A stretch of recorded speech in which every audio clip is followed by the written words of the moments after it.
everyone. This is the fourth story from the r/NoSleep subreddit. Let us begin. I talk in my sleep. I talk in my sleep. Sleep talking is a kind of parasomnia, which can also be referred to as somniloquy. My first recollection of my parasomnia was when I was 11 years old.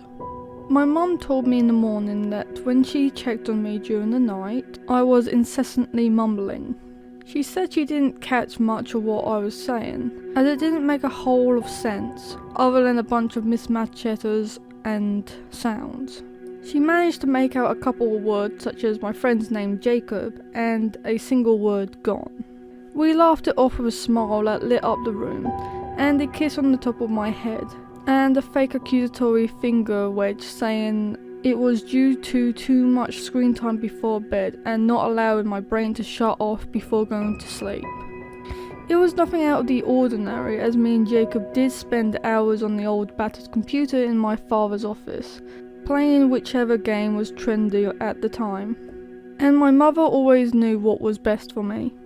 Jacob didn't turn up to school that day. We were only 11 and kids get sick and have days off school all the time. Plus Jacob's parents were always pretty relaxed on the parenting front anyway, so it was nothing out of the ordinary. However, I couldn't shake an unusual feeling in my gut about it all. He didn't show up the next day either, or the day after. After the third day, the local news reported a missing child, with a picture of a smiling young boy, with dirty blonde hair and distinctive freckles plastered on the screen. Jacob, officially missing. Surely the sleep talking was just a coincidence? I think we all knew it was just a coincidence, but that didn't stop my mother changing the way she looked at me.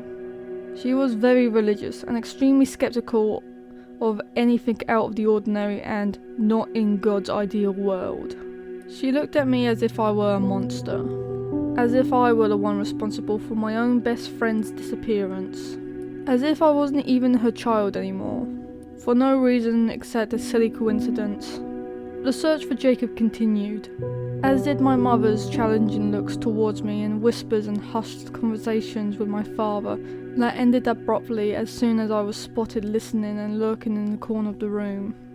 2 weeks had passed since Jacob had gone missing. There was no news of his whereabouts. Reports had said that the investigations had gone cold and that Jacob had been presumed dead. The night of the news reports on Jacob, I fell into a disturbed sleep, tossing and turning, not quite fully unconscious. The next morning I heard my mother speaking to my father in the same hushed voice she used when she was speaking about me. I crept quietly down the stairs and pressed my back hard against the wall outside of the kitchen, trying to make myself as small and unnoticeable as possible. I overheard her saying to my father, "He was mumbling in sleep again last night." I couldn't work out what he was saying other than mumbling something about a stream. I didn't think it would get this bad, I wonder. But she trailed off as my father walked to where I stood.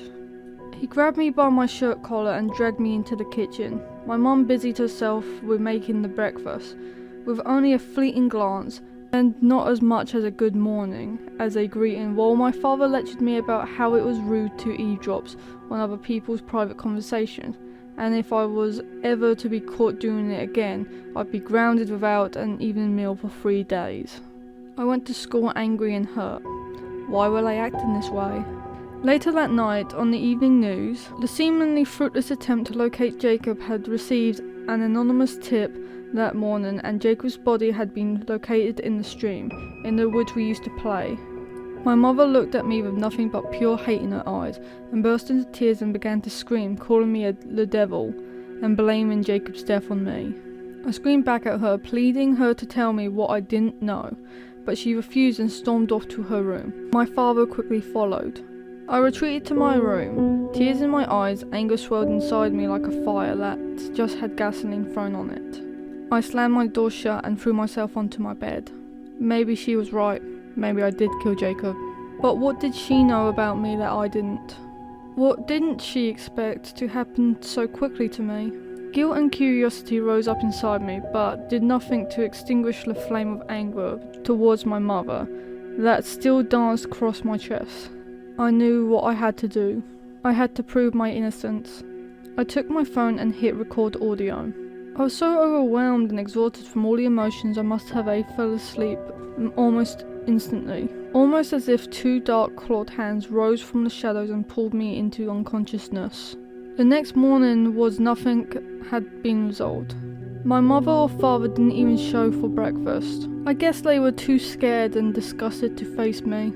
However, it gave me a perfect chance to listen to last night's audio. I pressed play and nothing but the sound of heavy, rattling breaths ensued for the first 15 minutes.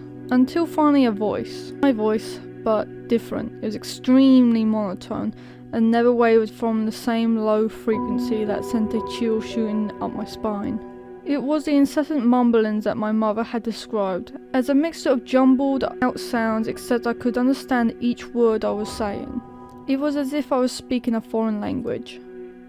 Each word was as clear as day and felt like being repeatedly stabbed in the chest. The thirst to kill cannot be quenched. Mother, father, you're next. I took in a shaky breath. It was cold. It felt as though I was breathing in icicles. Fear and guilt mixed into my stomach, like a Molotov waiting to be lit. I knew what I had to do. I walked the corridor to my parents' rooms, each step reverberating off the walls in the eerie stone-cold silence of the house. The corridor seemed to stretch far ahead of me, and the walk seemed to take forever. My legs were shaking beneath me, struggling to carry my fear of what I am and what I have done. Finally, I reached the room at the end of the corridor. I reached for a small gold doorknob and hesitated. An unsettling chill came from behind the door. I slowly turned the doorknob and allowed the door to swing open, and all of my fears were confirmed. Both my mother and father lay in their bed. My mother's mouth wide open to scream that made no noise, as if someone had reached down her throat and ripped out her vocal cords mid-scream.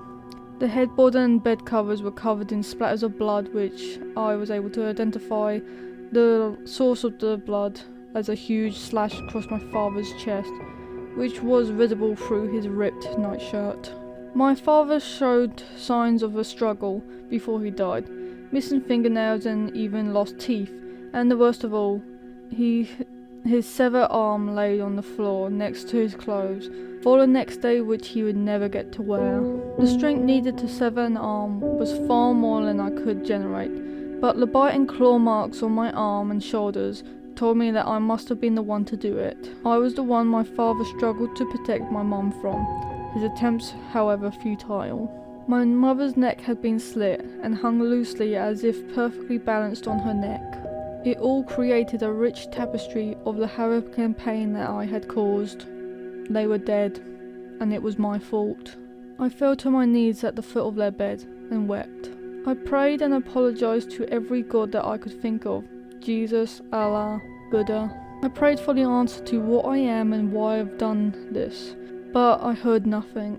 I came to realize I couldn't stay here and prayed for answers that I wasn't going to get.